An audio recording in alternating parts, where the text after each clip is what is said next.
Hello, good morning students. So today I am going to take a class on gross anatomy of the last four cranial nerves. So let me tell you why today's class is on the last four cranial nerves in fact there are 12 cranial nerves. So before we go to the gross anatomy of the last four cranial nerves, first we'll look at the 12 pairs of cranial nerves. We know that the human nervous system, so it has got 31 pairs of spinal nerves and 12 pairs of cranial nerves. In that 12 pairs of cranial nerves, the last four cranial nerves, that is 9th, 10th, 11th and 12th are to be discussed in this class. So I think by now all of you know the names of the 12 pairs of cranial nerves by heart, and that too in order. It has to be always in order. And preferably we have to use Roman numerals in order to denote the cranial nerves. So now if we look at this picture, this is the base of the brain. So in the first picture, so they have tried to color the different parts of the brain stem. So here we go. The blue colored area of the brain stem is the midbrain. The orange colored area is the pons, and the purple colored area is the medulla. So midbrain, pons and medulla, the three parts of the brain stem. So why are we seeing this figure? Because 12 pairs of cranial nerves, as the name itself suggests, cranial nerves arise from different parts of the brain, whereas spinal nerves arise from the spinal cord. So when these cranial nerves arise from different parts of the brain, they have what is called as the superficial attachment. So when you remove the brain from the cranial cavity, so you have to cut these nerves so that you can tilt the brain and see the base of the brain in order to see the superficial attachment of the cranial nerves. So what you can observe here is in the second picture, the first and second cranial nerve, that is the olfactory and optic, they are attached to the forebrain, Rest others, that is 10 of them are all attached to the different parts of the brain stem, as you can see here. Only the first and second are attached to the forebrain, that is olfactory and optic. Now if we come to the first picture, now the third and the fourth, that is the oculomotor and trochlear, they, as you can see, they are attached to the midbrain. And pons, it gives attachment to the fifth cranial nerve. You can see here, that is the trigeminal nerve. Actually, you are seeing, as though you are seeing two nerves, that is actually nothing but the sensory root and the motor root of the trigeminal nerve, which is attached to the sides of the pons. Then come down, see this portion. This is the junction between the pons and medulla.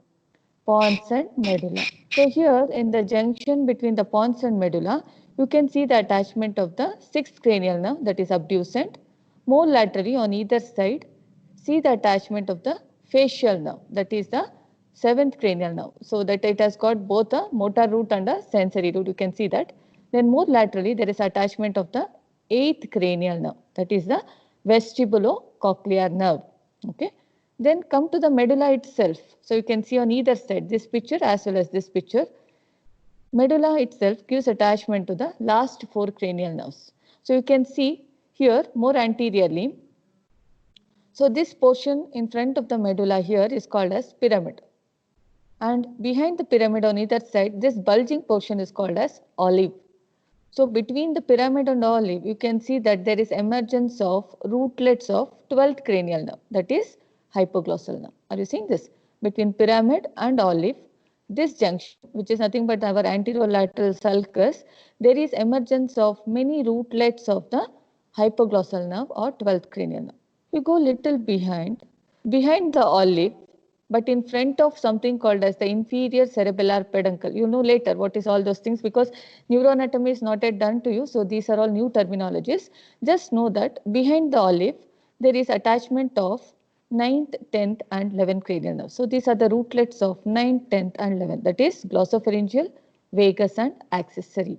So hypoglossal 12th cranial nerve is attached a little front, whereas the other three cranial nerves are attached behind the olive. One in front of olive, three behind the olive. Okay. So in today's class, we will be mainly focusing on the cranial nerves that arise from the medulla of the brainstem, that is glossopharyngeal, vagus, accessory nerve and hypoglossal nerve. Before we go to the actual cranial nerve description, so first we will see the comparison between the cranial and spinal nerves. Okay. So spinal nerves, it is very important to know the main difference because till now we were seeing spinal nerves everywhere. So cranial nerves, the main difference between spinal and cranial nerves is, as we know, there are 31 pairs of spinal nerves. Cranial nerves are only 12 pairs in number. Spinal nerve, primarily, it innervates structures below the neck and it consists of both motor and sensory components. Whereas cranial nerve, it innervates structures in the head and neck because it is close to the brain. So it will end up in supplying the structures in the head and neck. Again, the components are mixed, that is both motor and sensory. Spinal nerve is formed by union of dorsal, that is sensory, and ventral, that is motor roots. So we know, if you remember the first 19 pages of Cunningham's, so there is a formation of a typical spinal nerve. If you can recollect, sensory and motor roots, they join to form the trunk of the spinal nerve. Whereas cranial nerves arise directly from the brainstem. There are no roots present. Motor and sensory components unite within the brainstem or as they exit the brainstem. Okay, there are components, there are no roots, but eventually they unite. Motor neurons giving rise to efferents are located in the ventral horn of spinal cord in case of spinal nerve.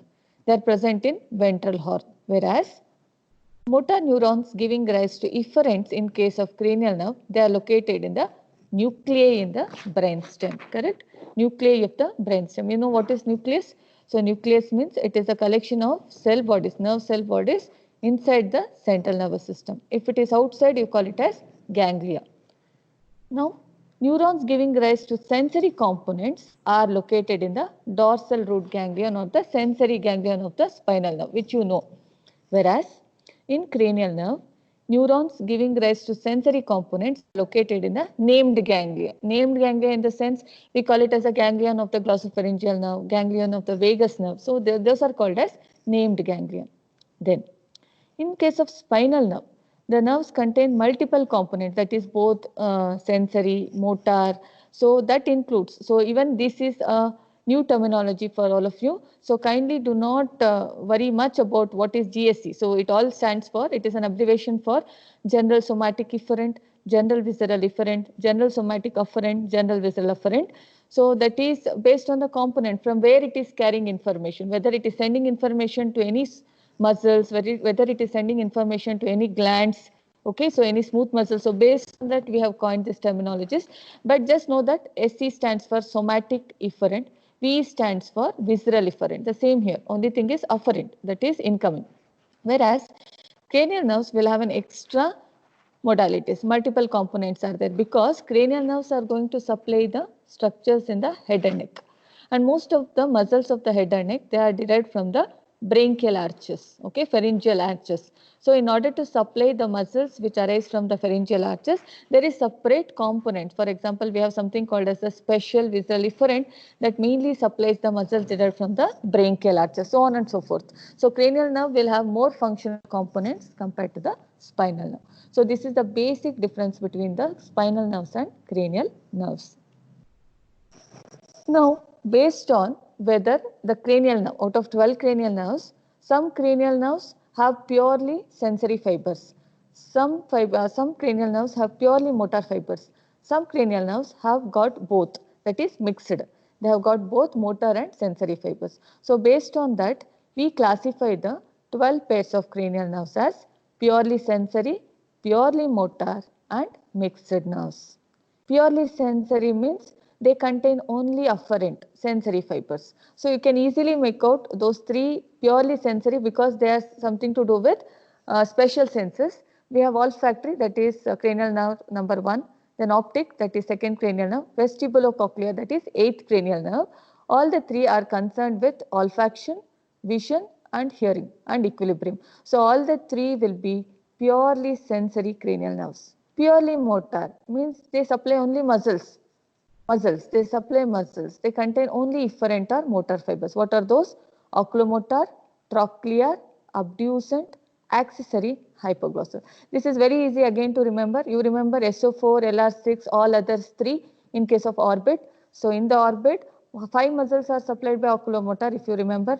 So superior oblique is supplied by trochlear, then lateral rectus is supplied by abducent. Similarly, the trapezius and sternocleidomastoid will be supplied by spinal accessory nerve, and all the muscles of the tongue will be supplied by hypoglossal nerve. That is why these 5 nerves carry only motor fibers. That is 5, this is sorry, 3rd, 4th, 6th, 11th and 12th.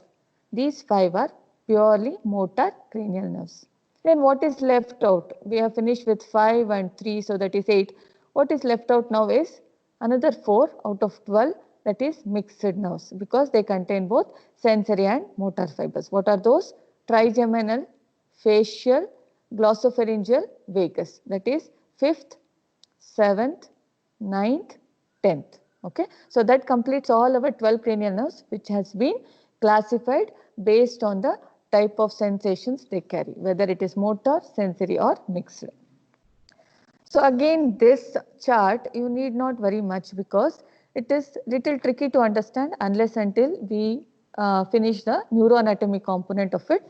But these are the various components present within the cranial nerves. So either they carry fibers which are general somatic afferent. So what I recommend is, so all of you can just go through this chart when you are free, so that instead of me reading out faster and you'll not able to understand as of now. So kindly take some time, go through this chart again, so that you will have a better idea and you can understand better when we start with the neuroanatomy. Okay, so with this I skip this slide. Okay, now before we start with the last 4 cranial nerves, okay, so one thing you should know now is any cranial nerve for that matter, whether it is motor, sensory or mixed. So all cranial nerves will actually start from one point called as nucleus. Nucleus is present within the brain. So nucleus is collection of cell bodies within the central nervous system. All cranial nerve will have a nucleus from where they take their origin. So that is called as a deep origin or nucleus. Once the fibers arise from the nucleus, the fibers will now run forward within that portion of the brain, like whether it is, if it is in the medulla, in order to come out and get attached to the outer part of the medulla, they have a small intraneural course. Intraneural course. After finishing their intraneural course, they come out and get attached to the surface of the brainstem. That is called as superficial origin or attachment. So once we remove the brain, cut the spinal cranial nerves and tilt the brain and see. I think I have shown you in the second slide. So we can see the attachment of the various cranial nerves. They are nothing but superficial attachment of the cranial nerves. After they emerge from the different parts of the brainstem, they have a short intracranial course within the cranial cavity. Within the cranial cavity, they have a small intracranial course. After they finish their intracranial course, they always look out for an exit. That is, they always search for any opening in the skull or a foramen in the skull through which they can come out and then follow an extracranial course. So once they come out of the cranium, now the next course will be extracranial or outside the cranium, and while they are having an extracranial course, they eventually give number of branches that supply the head and neck. Is that clear? So hope this is clear. So all arise from the nucleus, then they have an intraneural course, then they attach themselves superficially, then from that attachment, if we can trace, they have a short intracranial course till they exit out of the skull using any foramen. Then they have an extracranial course which we can appreciate. So from this point onwards, we can see through our naked eyes: superficial origin, intracranial course, exit, extracranial course and branches. This is the extracranial course, and the branches are the ones that we can actually appreciate when we are doing the dissection of the head and neck. Okay. Now comes the question, why only last 4 cranial nerves? Why not the rest 8? That is because as we are doing the dissection of head and neck, so we have already come, so when we were doing the dissection of the face, we came across the facial nerve branches, especially in relation to the parotid gland. And when we were talking about the infratemporal fossa, we saw the mandibular nerve. When we did the orbit, we saw the oculomotor nerve, trochlear abducent. So they are all present above the neck. But when we are doing the triangles in the neck, especially the digastric carotid triangle, so we came across particular nerves. And those are the 4 cranial nerves to mention. What are those 4 cranial nerves that we come across when we are doing the dissection of head and neck? Those are 8th, 9th, 10th and 11th. So 8th is our, 9th, 10th, 11th and 12th. What is 9th? 9th is nothing but our glossopharyngeal nerve, which you can see here. 9th is glossopharyngeal nerve. 10th is our vagus. 11th is our accessory nerve. And 12th is our hypoglossal nerve. Are you seeing this? So 9th, 10th, 11th and 12th, that is glossopharyngeal, vagus, accessory and hypoglossal. These 4 cranial nerves actually come out of the skull, that is they exit from the skull very close by. So in that, the 9th, that is glossopharyngeal, vagus 10th and accessory nerve, they all come out through what is called as jugular foramen. Together they come out, exit. Whereas hypoglossal nerve, it comes out through a hypoglossal canal or a condylar foramen very closely in vicinity with the above said nerves. So as they come out together and reach the neck, they are in close relation with each other. But one thing is, initially all will be related to the internal carotid artery and internal jugular vein, which is not there in this picture. But later on, they follow their own route and separate from each other. For example, you can see the glossopharyngeal nerve. Initially, it will be there between the internal jugular vein and the internal carotid artery. Later, it emerges forward and runs between the external and internal carotid artery and then goes towards the pharynx and the tongue. The hypoglossal nerve, for that matter, initially deep to the internal jugular vein, then later superficial to the internal and external carotid artery going towards the tongue. The vagus nerve, after coming out of the jugular foramen, it walks straight downwards within the carotid sheath, where it is accompanied by the internal carotid artery and the internal jugular vein. Whereas the accessory nerve would have divided by now into cranial and spinal component. So it initially is deep to the internal jugular vein. Later, it crosses over the internal jugular vein and moves towards the posterior triangle. So initially, all 4 will be together. Later, they find their own roots. Okay. In these 4 cranial nerves, glossopharyngeal, vagus, accessory and hypoglossal, 2 are purely motor, that is spinal part of accessory nerve and hypoglossal, whereas the other 2, that is glossopharyngeal and vagus, they are mixed. So they have both motor component and sensory component. So this is, I think we have seen a rough line being drawn with the help of a pen, so as to highlight this triangular boundary as a carotid triangle, and how within the carotid triangle we can easily trace the hypoglossal nerve, then the glossopharyngeal nerve, and of course the vagus within the carotid sheath, and a little higher up if we just follow the spinal part of accessory nerve. Okay. Now we'll come to the actual class, where we are going to discuss a little bit in detail about the last 4 cranial nerves. And the competency of this class, it is 39.5, that is nothing but, he says, describe the course and branches of the last 4 cranial nerves in the neck. So I will confine myself to the course and branches of these last 4 cranial nerves in the neck. So I will not be going in greater detail about the nucleus or the intraneural course. Basically, I will start these 4 cranial nerves with the superficial attachment, intracranial course, exit through a foramen, extracranial course and the branches. So I will confine myself to this, because if I tell about the nucleus, you may not be able to understand at this point of time. So coming to the glossopharyngeal nerve. So glossopharyngeal nerve is nothing but, it is a mixed cranial nerve. Okay, so it is a mixed cranial nerve, as I have told you already. So it consists of both motor and sensory components. So now motor component is, it has to supply a muscle. It supplies a muscle called as stylopharyngeus. stylopharynges. If you have finished with the embryology part, you know the pharyngeal arches. The third pharyngeal arch, third branchial arch nerve is glossopharyngeal nerve, and the muscle derived is the stylopharynges. So it is motor to stylopharyngeus muscle, which is one of the muscle of the pharynx that assists in swallowing. Not only that, it is motor to one muscle, but it is secretomotor to a gland, that is parotid gland. So try to please recollect if you have studied about the otic ganglion. So the function of the glossopharyngeal nerve is not only motor to the stylopharyngeus, but carrying secretomotor fibers to supply the parotid gland. Sensory. So it is a mixed nerve, so sensations. It carries sensations from the taste sensations from the posterior 1/3 of the tongue and pharynx. Not only that, so it also innervates the carotid sinus and carotid body. So the sensations from the carotid sinus and carotid body is also carried back by the glossopharyngeal nerve. The origin, that is the deep origin of the glossopharyngeal nerve. Again, as I told you, the last four cranial nerves, they arise from the different nucleus in the brainstem in the medulla oblongata, and finally they get attached to that attachment also. I have already shown you that between the pyramid and olive, hypoglossal nerve, behind the olive, the glossopharyngeal, vagus and accessory. So the origin is from the nucleus of medulla oblongata, and it exits the skull using this foramen called as jugular foramen.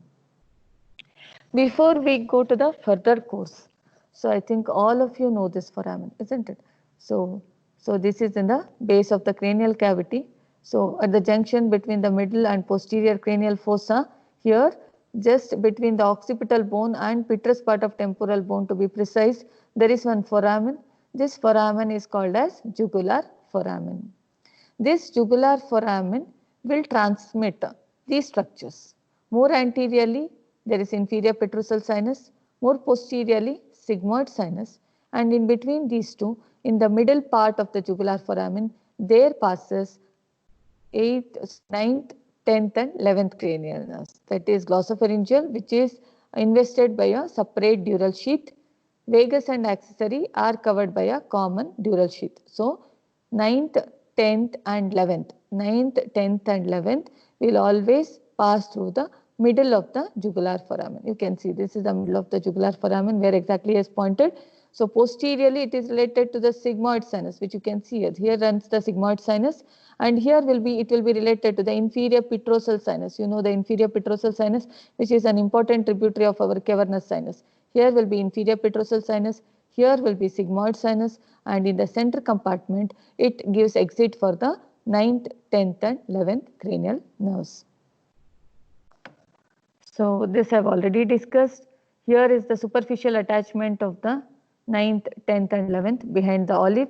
Between the pyramid and olive, there is emergence of rootlets of hypoglossal nerve. Coming to the glossopharyngeal nerve.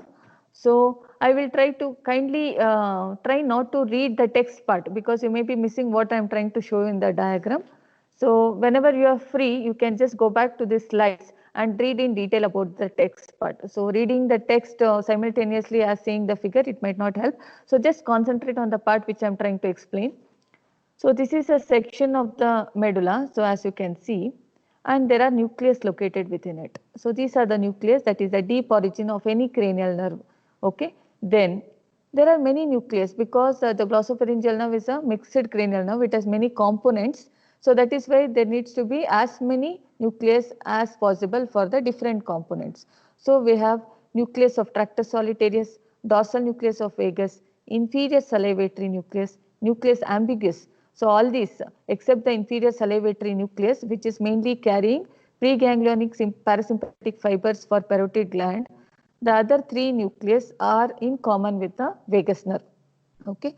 So now you can see from these nucleus there are fibers. Okay. Each fiber is carrying these special modalities or functional components. These fibers are all present within one dural sheath to form a single nerve. Okay.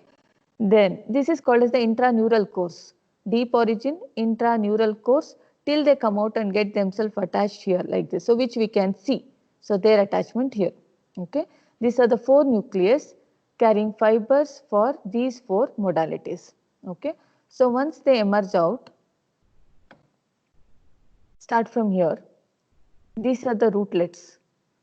Okay, these are the rootlets of the glossopharyngeal nerve which are attached behind the olive, above the vagus and accessory. And here, if I draw a circle, that will be the jugular foramen. Now, as it comes out of the skull, the glossopharyngeal nerve presents two ganglia, superior and inferior. Ganglia is the collection of cell bodies outside the central nervous system. Since the accessory and hypoglossal are motor, they don't have any ganglion on their course. But since vagus and glossopharyngeal are mixed nerves, in order to facilitate sensory transmission of modalities, they are provided with ganglion. So these ganglion will contain within them neurons, pseudo-unipolar neurons. So each pseudo-unipolar neurons will be having a central process and a peripheral process. So wherever there are sensory information to be carried to the brain, that particular cranial nerve is provided with ganglion. Okay, so there is a superior ganglion, there is an inferior ganglion, and remember these ganglion are homologous with the dorsal root ganglion of the spinal nerve. Okay, so there is a superior small ganglion, inferior large ganglion related to the glossopharyngeal nerve. From the inferior ganglion, so as I am telling you the extracranial course, I am also telling you the branches at each level. From the inferior ganglion, you have a branch called as tympanic branch or Jacobson nerve. I think you might have known about this branch because you are tracing the preganglionic, parasympathetic, secretomotor fibers to the parotid gland. So the nucleus concerned with this is the inferior salivatory nucleus in the medulla, which sends fibers that now pass through the tympanic branch arising from the inferior ganglion. This tympanic branch will enter into the tympanic cavity of the middle ear through an opening in the floor of the jugular foramen, and then it rises up. Here within the tympanic cavity, it forms a tympanic plexus. I will go to the next slide so that you can understand. See this? This is a superior inferior ganglion of the glossopharyngeal nerve. From the inferior ganglion, there arises a tympanic branch that enters into the tympanic cavity of the middle ear. Then here, over the promontory, there is a projection here on the medial wall of the middle ear called as promontory. Over the promontory, it forms a plexus. That plexus is also contributed by the carotid plexus, that is sympathetic fibers around the internal carotid artery also contributes for the plexus formed here. From the plexus, what arises is our lesser petrosal nerve. This lesser petrosal nerve, now carrying preganglionic parasympathetic fibers, now will enter. Okay, so now it will go and it will relay in the otic ganglion. So it passes through the foramen ovale, enters into the infratemporal fossa, relay in the otic ganglion, from where the postganglionic fibers will be passed on to the auriculotemporal nerve to supply the parotid gland. So that is the function of tympanic branch or Jacobson's nerve. Then later, as the glossopharyngeal nerve, it further courses down, okay, down deep to the internal jugular vein. It gives a sinus branch to supply the carotid body and carotid sinus. So it gives a sinus branch to supply the carotid body and carotid sinus. As we know, carotid body is a chemoreceptor and carotid sinus is a baroreceptor. So along with the branches from vagus, these two will get innervation by the glossopharyngeal nerve. Now later the glossopharyngeal nerve will move further in the carotid triangle. As it moves further deep to the stylohyoid muscle, it would have given a branch to supply a muscle called as stylopharyngeus muscle. Stylopharyngeus muscle attached to the styloid process, one end, other it gets attached to the side of the wall of the pharynx. So this is the only muscle supplied by the glossopharyngeal is stylopharyngeus. At the same time, observe here, it has given one branch here, so which is present over the middle constrictor. Middle constrictor is one of the muscle of the pharynx over which this pharyngeal branch will come.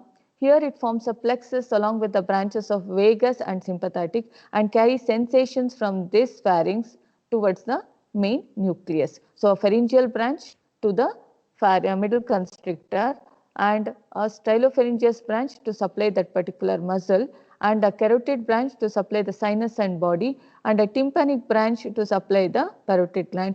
Later now, the glossopharyngeal nerve will further move forwards. Okay, so it moves forwards deep to the stylohyoid ligament, enters the oral cavity. So where it gives branches to the soft palate, tonsil and lingual branches to the tongue. So lingual branches to the tongue carries taste sensations as well as general sensations from the posterior 1/3 of the tongue, including the circumvallate papillae, whereas the tonsillar branches takes the sensation, general somatic sensation of touch, pain, temperature from the tonsillar fossa, and also sensations from the soft palate is carried back by the branches of the glossopharyngeal nerve. So all in all, what I can sum up is, so glossopharyngeal nerve is a mixed nerve containing both motor and sensory component. Motor component, only motor component to a muscle called as stylopharyngeus, secretomotor component to the parotid gland, sensory branches namely the sinus branch, then it gives sensory branches to the pharyngeal plexus, then sensory branches to the tongue, that is lingual branches, tonsillar branches and palatine branches. So this is how we can sum up the glossopharyngeal nerve. As you can see here, see this. So this is vagus, we'll skip this. So this is a glossopharyngeal nerve, superior ganglion, inferior ganglion, tympanic branch, a branch to carotid body and sinus, pharyngeal branch form a plexus over the middle constrictor. Then it gives a stylopharyngeal branch to supply the stylopharyngeus muscle. Later it moves forward to give lingual branches, tonsillar branches and palatal branches. Okay. Okay. So this all I will skip because whatever I have explained, the same thing is there in the text format. So kindly read this whenever you are free. So clinical relevance of this glossopharyngeal nerve is, so if you want to test the integrity of the glossopharyngeal nerve, we have to do something called as the gag reflex. So what do you mean by gag reflex? The glossopharyngeal nerve carries sensations from the soft palate. Okay. So now what happens here is, when a foreign object touches the back of the mouth, this stimulates the ninth cranial nerve, beginning the reflex. Okay. So we immediately gag, isn't it? When something touches the back of our oral cavity, especially that palate and the uvula, so we have a spontaneous gag reflex. So what happens there is the laryngeal muscles, the larynx is pushed upwards, and because of that there is a sudden gag reflex where here the efferent is glossopharyngeal nerve and efferent is mainly the vagus nerve. So an absent gag reflex signifies damage to the glossopharyngeal nerve. And suppose usually what happens is, so the individual nerves may not be, it may not be isolated injury. Usually it is a central injury where there is any tumor compressing on these nerves, tumor of the brainstem compressing these nerves, or any vascular injury wherein these nerves may be affected. Otherwise, isolated injury of this glossopharyngeal nerve is quite rare. If at all it happens, then there is a loss of that gag reflex and there is a loss of innervation to the stylopharyngeus nerve where the swallowing may be a little difficult. And taste sensations from the posterior 1/3 of the tongue is definitely it is going to be affected if this glossopharyngeal nerve is going to be injured. At the same time, sensations from the tonsil is also going to be affected. Just know the branches so that you will be able to understand what happens if this particular nerve is injured. Now we go to the next important cranial nerve called as vagus nerve. So vagus nerve again is a mixed cranial nerve. So it is mainly, so I am telling you about first motor component then sensory component, but it is basically a mixed cranial nerve which consists of both motor and sensory components. One very peculiar thing about vagus nerve is it is the longest cranial nerve. It is compared to the 12 cranial nerves, it has the longest extracranial course because it not only supplies the structures of the head and neck, it also supplies thorax and abdomen. So it supplies thorax and abdomen. So it has the longest cranial extracranial course, and since it wanders about in head and neck, then go to the thorax, go to the abdomen. So it is rightly called as a vagus nerve. So vagabond means the person who wanders. So wanders without any particular destination. So that is why vagus is named behind vagabond. So vagus nerve. So coming to the motor components of the vagus nerve.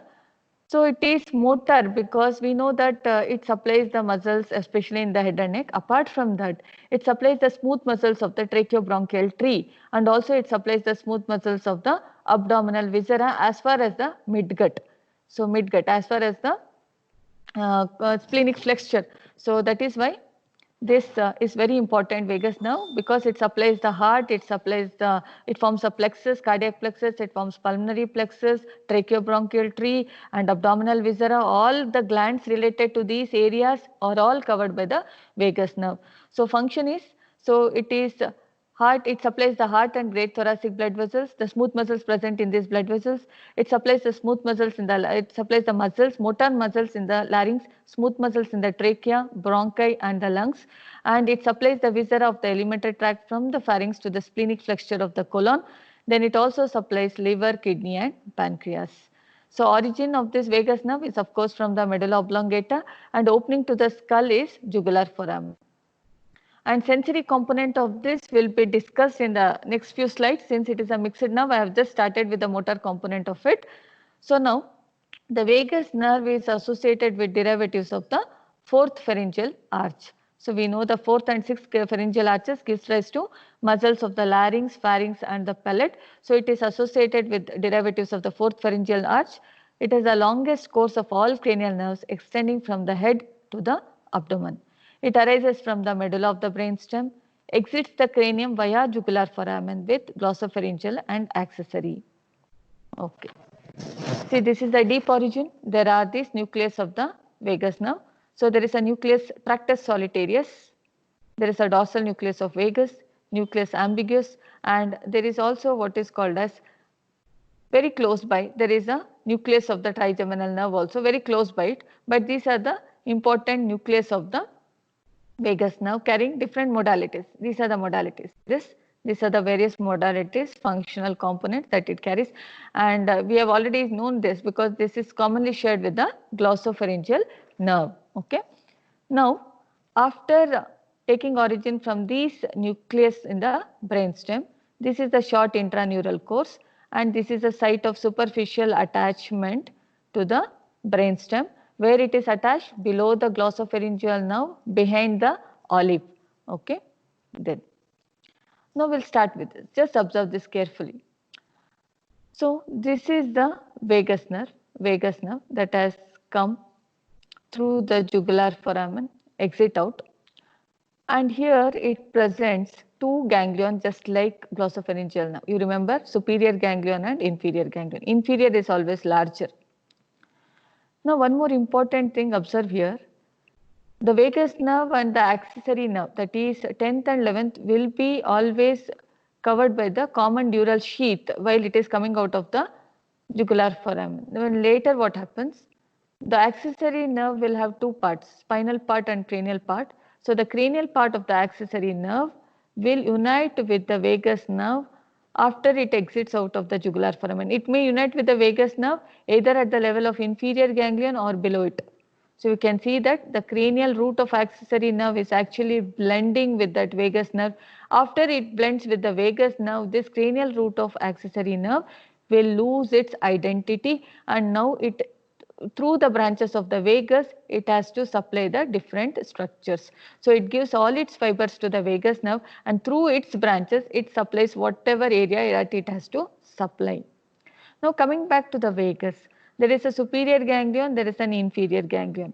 So we'll see what are the branches from these two. Sensory ganglion. From the superior ganglion, there is what is called as the meningeal branch. Are you seeing this? This meningeal branch, it goes backwards again through the jugular foramen, goes upwards, and it supplies the dura mater of the posterior cranial fossa. From the superior ganglion, there is one branch called as auricular branch or Alderman's nerve. This auricular branch of the vagus from the superior ganglion, it helps in carrying sensations from the root of the concha of the ear. Then it also tends to supply the posterior half of the external acoustic meatus and the posterior portion of the tympanic membrane. So this is also called as Alderman's nerve because it was said that stimulating this nerve would increase the appetite by increasing the gastrointestinal motility. So Alderman's was British men who used to stimulate this nerve by putting cotton swab dipped in rectified spirit in the external ear, so that it could in turn stimulate this nerve, and the vagus would be stimulated overall and increase the gastrointestinal motility, so that they could eat how much ever possible in the banquet that was arranged for them. So this is a fancy story related to the aldermans of the old British times, but we now know that this is the auricular branch of the vagus derived from the superior ganglion. Now coming to the inferior ganglion. Now if we come to the inferior ganglion, what are the branches? Inferior ganglion will give rise to a pharyngeal branch, superior laryngeal branch and a sinus branch. Pharyngeal branch from the inferior ganglion will move just like glossopharyngeal nerve towards the middle constrictor of the pharynx, where it forms a plexus along with glossopharyngeal nerve and sympathetic fibers. Here it is carrying motor sensations or motor fibers. Okay, so this pharyngeal branch of the vagus is motor to these pharyngeal muscles, whereas the pharyngeal branch of glossopharyngeal is sensory and sympathetic fibers are sympathetic. Okay, so pharyngeal branch of the vagus forms a plexus over the middle constrictor through which it supplies these muscles of the pharynx. Okay, and this pharyngeal branch is actually, it is related to the fibers of the cranial accessory nerve. So this cranial accessory nerve sends its fibers through the pharyngeal branch of vagus to supply all the muscles of the pharynx except the stylopharyngeus.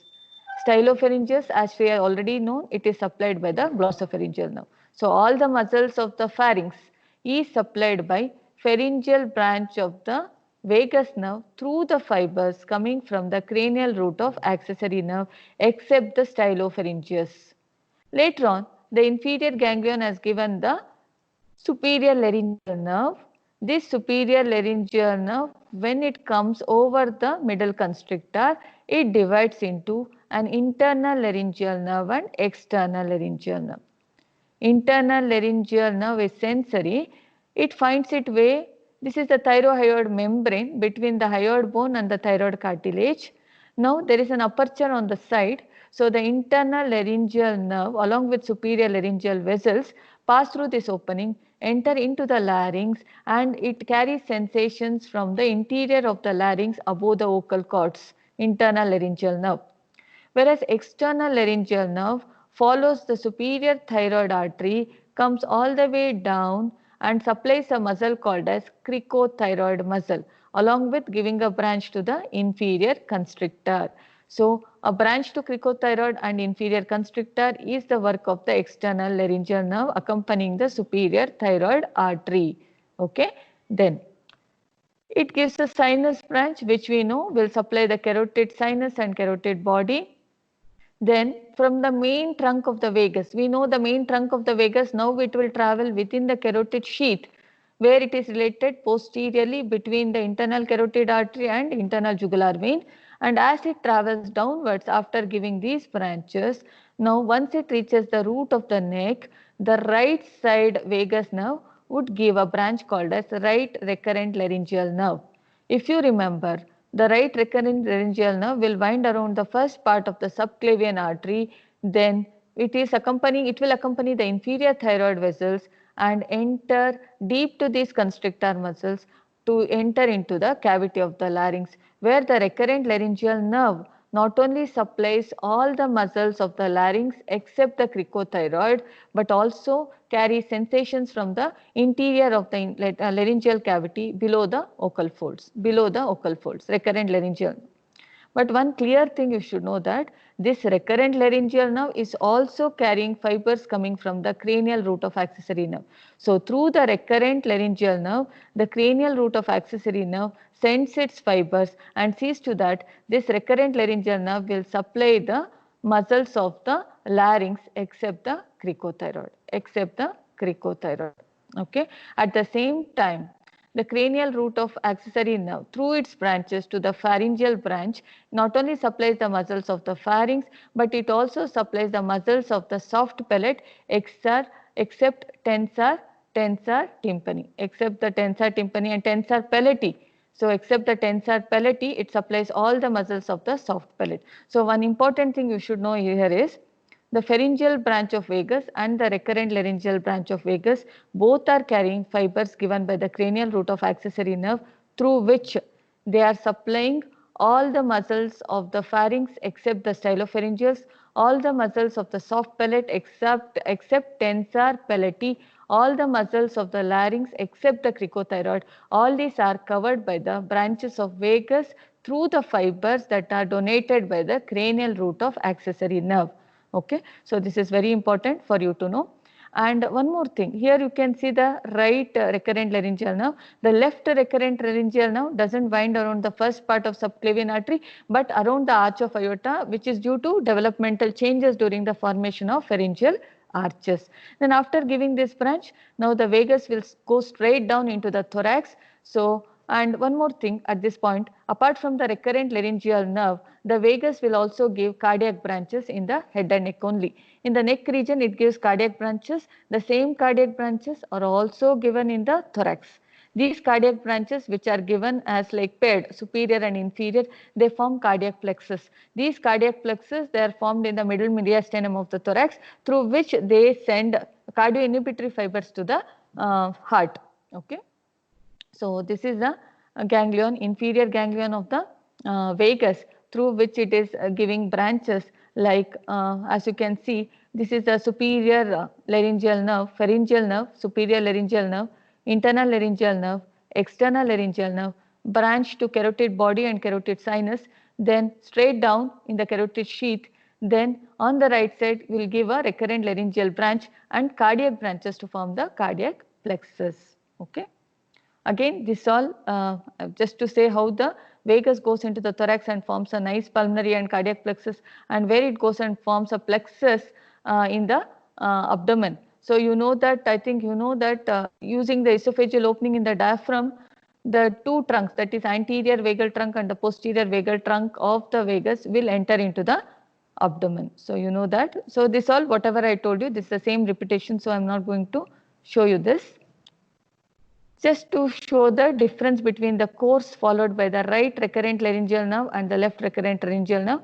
Left recurrent laryngeal nerve actually uses this arch of aorta and the ligamentum arteriosum to rise up. Once rising up, so these two recurrent laryngeal nerves will be related to the tracheo-esophageal groove on the sides, where they will be accompanied by the inferior thyroid vessels, and then they move up higher up and they enter the laryngeal cavity. So these are sensory functions. So sensory, I have told you the motor functions. Sensory function is, so they carry sensations from the larynx, that is through the internal laryngeal nerve above the vocal folds, below the vocal folds is by recurrent laryngeal nerve, and they also carry sensations from the heart as well as from the GI tract. Okay. Motor function we already know. So coming to the applied aspects, so one is the gag reflex is the same because efferent is carried by the vagus, afferent by the glossopharyngeal nerve, and uvula can also be tested because I told you the soft palate muscles except the tensor palatii is supplied by the branch of the pharyngeal branch of the vagus through the spinal accessory. These two can be checked out. If the uvula, suppose if you touch the uvula with some object, then there is a displacement of the uvula. Okay. So the uvula, if it is pulled towards the normal side, now you can check out that whether there is a paralysis of the tensor palatii muscles where the uvula will be displaced.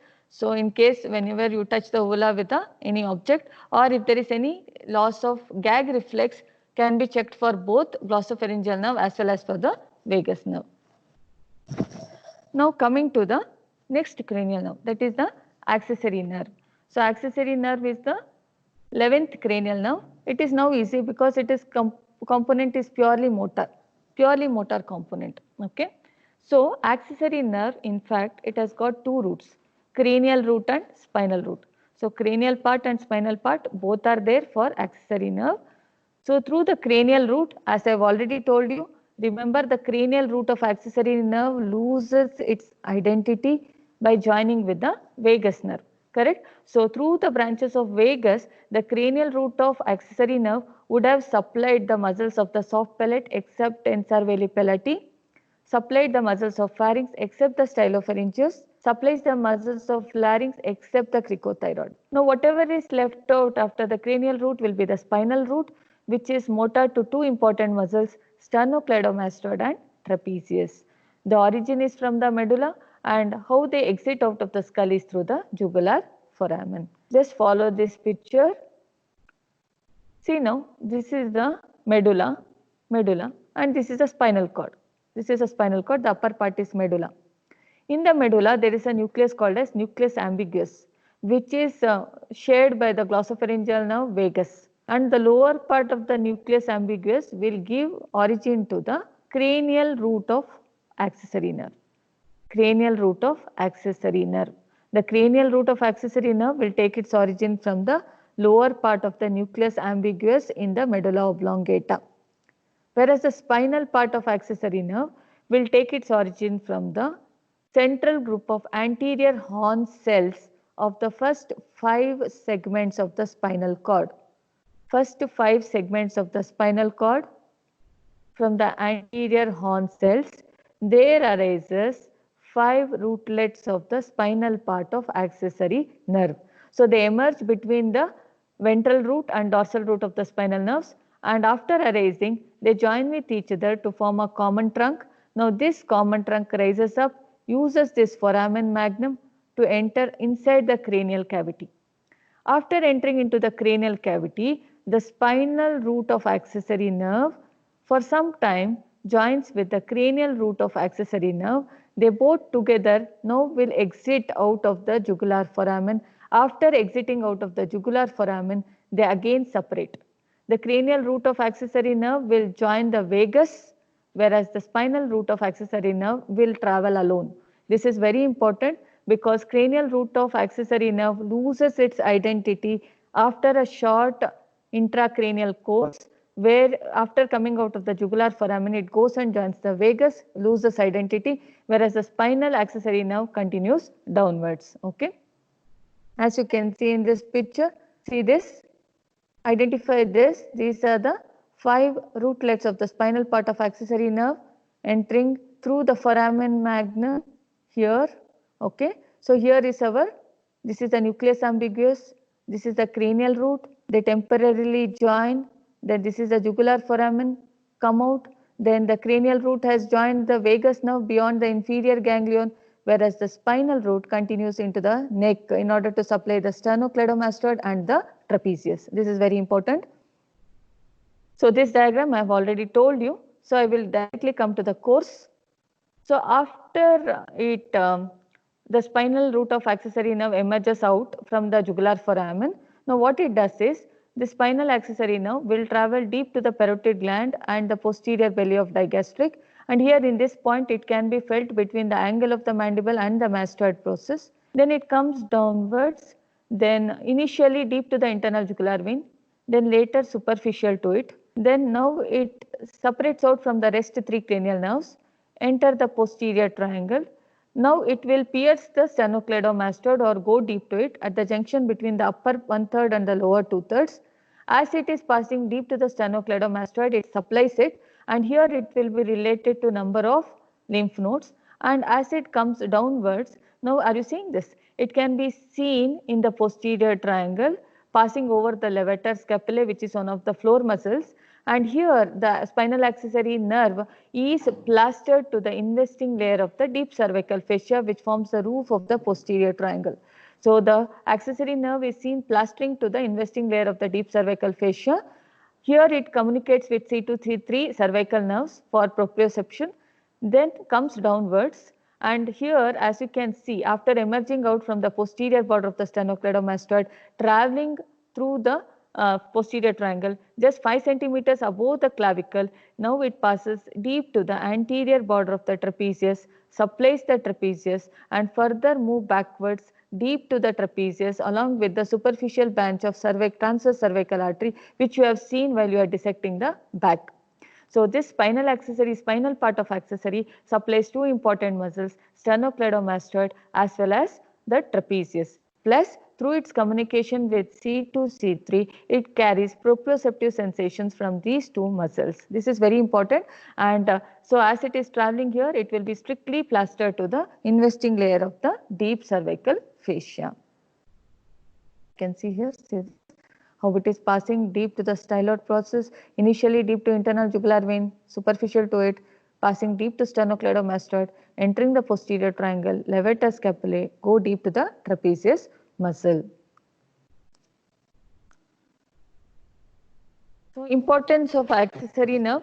So cranial accessory nerve, not much because the fibers would have long back joined with the vagus, but spinal part of accessory nerve, it is very important because any surgeries in the head and neck region, especially involving the posterior triangle, so it will see to that if this nerve is injured, then there can be paralysis of two muscles, sternocleidomastoid and trapezius. Then how to test the accessory nerve? So you know how to test the accessory nerve, isn't it? So you know what is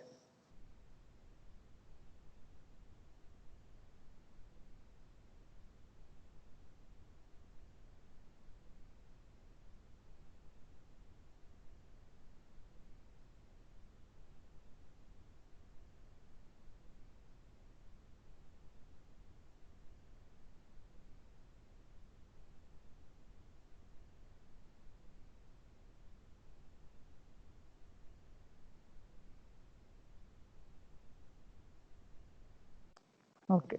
Sorry, that was a small interruption for taking the attendance. Now we know how to test for the integrity of accessory nerve. You test the sternocleidomastoid by asking the patient to turn the head against resistance, or you try asking the patient to shrug his shoulders against resistance for testing the trapezius muscle. This is very important, and I think by now all of you know about what is torticollis, what is Wrynech or congenital torticollis, so on and so forth. That is how you test the integrity of accessory nerve. Now we will go to the last cranial nerve, that is hypoglossal nerve. This hardly takes 5 minutes. Now hypoglossal nerve is a motor nerve. It is a purely motor nerve which I told you. So the function of the hypoglossal nerve is it supplies muscles of the tongue. All the muscles of the tongue, both intrinsic and extrinsic, except the palatoglossus, okay. So controlling its shape and movement. So origin is from the medulla oblongata. Opening to the skull is not through jugular foramen, but it is through hypoglossal canal. Okay. So this is the hypoglossal nucleus, deep origin. So hypoglossal nucleus is located in the hypoglossal triangle in the lower part of the floor of the fourth ventricle. After it takes its origin, this is the intraneural course till it comes out where it is seen emerging. The rootlets are seen emerging between the pyramid and the olive and the brainstem. So after it comes out, what happens? We'll see next. Just for your information, this is the hypoglossal canal through which it comes out. Okay. So this is a foramen on either side of the foramen magnum in the occipital bone through which the hypoglossal nerve will exit out. Now follow this. Now the rootlets of the hypoglossal nerve, they unite to form a single trunk, and now they come out through the hypoglossal canal. As they come down, now the extracranial course, as soon as they come down, okay, here, it is joined by C1 fibers. This is very important. The C1 fibers joins it. C1, C2, C3. So these are the spinal nerves. So it forms a plexus, you know, the cervical plexus that is formed here. The C1 fibers joins the hypoglossal nerve. Immediately after some time, it comes out of the hypoglossal canal. You can see the C1 fibers joining the hypoglossal nerve and running along with it for some distance. So now this hypoglossal nerve, after its exit from the hypoglossal canal, it doesn't give a branch of its own, but through C1 fibers, there is a branch that follows the hypoglossal nerve, uses the hypoglossal canal and comes out. This is the meningeal branch, which is actually branched from the C1, but it is seen as though it is given by the hypoglossal nerve. This meningeal branch will supply the dura mater of the posterior cranial fossa. After giving this meningeal branch accompanying the hypoglossal nerve, now the hypoglossal nerve further, as you can see, it is initially deep to the internal jugular vein, then it runs over the internal carotid artery, over the external carotid artery. Initially this is in lower down, it is in the carotid triangle. Now it changes its direction. It crosses the loop of lingual artery, now passes superficial to the hyoglossus muscle. Here it will be accompanied by the duct of the submandibular gland as well as the submandibular ganglion of the lingual nerve. As it passes in front of the hyoglossus, now it reaches the genioglossus, pierces the genioglossus, enters the tongue and supplies all the muscles of the tongue, intrinsic and extrinsic, except the palatoglossus. Palatoglossus is supplied by the vagus nerve through the cranial root of accessory nerve. Okay, so except the palatoglossus, all the muscles of the tongue is supplied by hypoglossal nerve. And one point to tell here is hypoglossal nerve is the nerve of the occipital myotomes. Occipital myotomes are derived from your paraxial mesoderm, and the nerve, the muscles developing from the occipital myotomes are the muscles of the tongue. So that is why all the muscles of the tongue except the palatoglossus is supplied by the hypoglossal nerve. So the only branches from the hypoglossal nerve appears to be to the tongue, supplying all the muscles except palatoglossus. But since it is accompanied by the C1 fibers throughout, let us see what all it gives rise to later. The C1 fibers accompanying the hypoglossal nerve, midway in the carotid triangle, it gives a descending branch called as descendens hypoglossae or the superior root of ansa. This superior root of ansa cervicalis will join C2 C3 fibers where it forms the inferior root of the ansa to complete the loop of ansa cervicalis. Okay. Further, the C1 fibers traveling along with the hypoglossal nerve, it tends to supply two more muscles, thyrohyoid and geniohyoid. Geniohyoid and thyrohyoid muscles are supplied by C1 fibers accompanying the hypoglossal nerve, and the superior root of ansa is also by the C1 fibers accompanying the hypoglossal nerve. The meningeal branch is also by the C1 fibers accompanying the hypoglossal nerve. So all in all, the hypoglossal nerve is a purely motor component which supplies all the intrinsic and extrinsic muscles of the tongue except the palatoglossus. But since its association with C1 fibers, it appears as though it is trying to give a meningeal branch, a descending hypoglossy, plus two muscular branches to the geniohyoid and thyrohyoid. Okay. So this hyoglossus, you can see it is a very easy one. So I mean to say, when you are doing the dissection along with the vagus nerve, if you just trace this internal carotid artery, external carotid artery, there seems to be a nerve crossing across it, and that has to be undoubtedly the hypoglossal nerve. So as you can see here, this is the hypoglossal nucleus, hypoglossal nerve coming out, joined by the C1 fibers. This alone going and supplying the muscles of the tongue, but through the C1, it supplies it forms the ansa, part of the ansa cervicalis, supplies the geniohyoid, this is the geniohyoid, and thyrohyoid through the C1 fibers. Okay. So how to test the integrity of the hypoglossal nerve? Integrity is again basically the glossopharyngeal nerve is tested. Glossopharyngeal nerve is considered as a safety muscle of the tongue.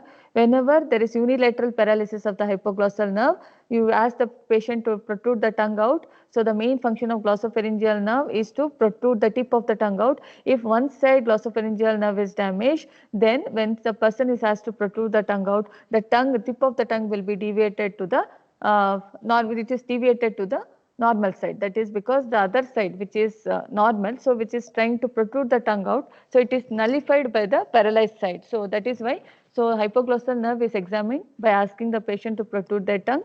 So other movements such as asking the patient to push their tongue against the cheeks and feeling for the pressure on the opposite side of the cheek may also be used if damage is suspected. So very important, whenever there is a damage to the hypoglossal nerve, the muscles of the tongue will be affected. So there is a atrophy of the tongue muscles, wasting of the tongue muscles will be there. At the same time, these C1 fibers, if they are affected, then the infrahyoid muscles will also be affected, and ansa will also be affected. At the same time, the genioglossus also will be affected, trying to push the tip of the tongue out towards the normal side. This is very important, how to test the integrity of the hypoglossal nerve.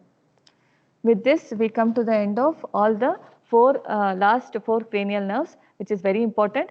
Out of this, accessory and hypoglossal, it is easy to remember because both are purely motor and you can easily read that. But you have to take little bit of effort in trying to understand the glossopharyngeal nerve and vagus especially, because vagus, it is carrying fibers not only from its own nucleus but also from the cranial root of accessory, through which it supplies the many structures in the head and neck. So kindly go through these slides at leisure. So if at all any doubts are there, you can mail to me or you can clarify the doubts through any other means. Thank you very much.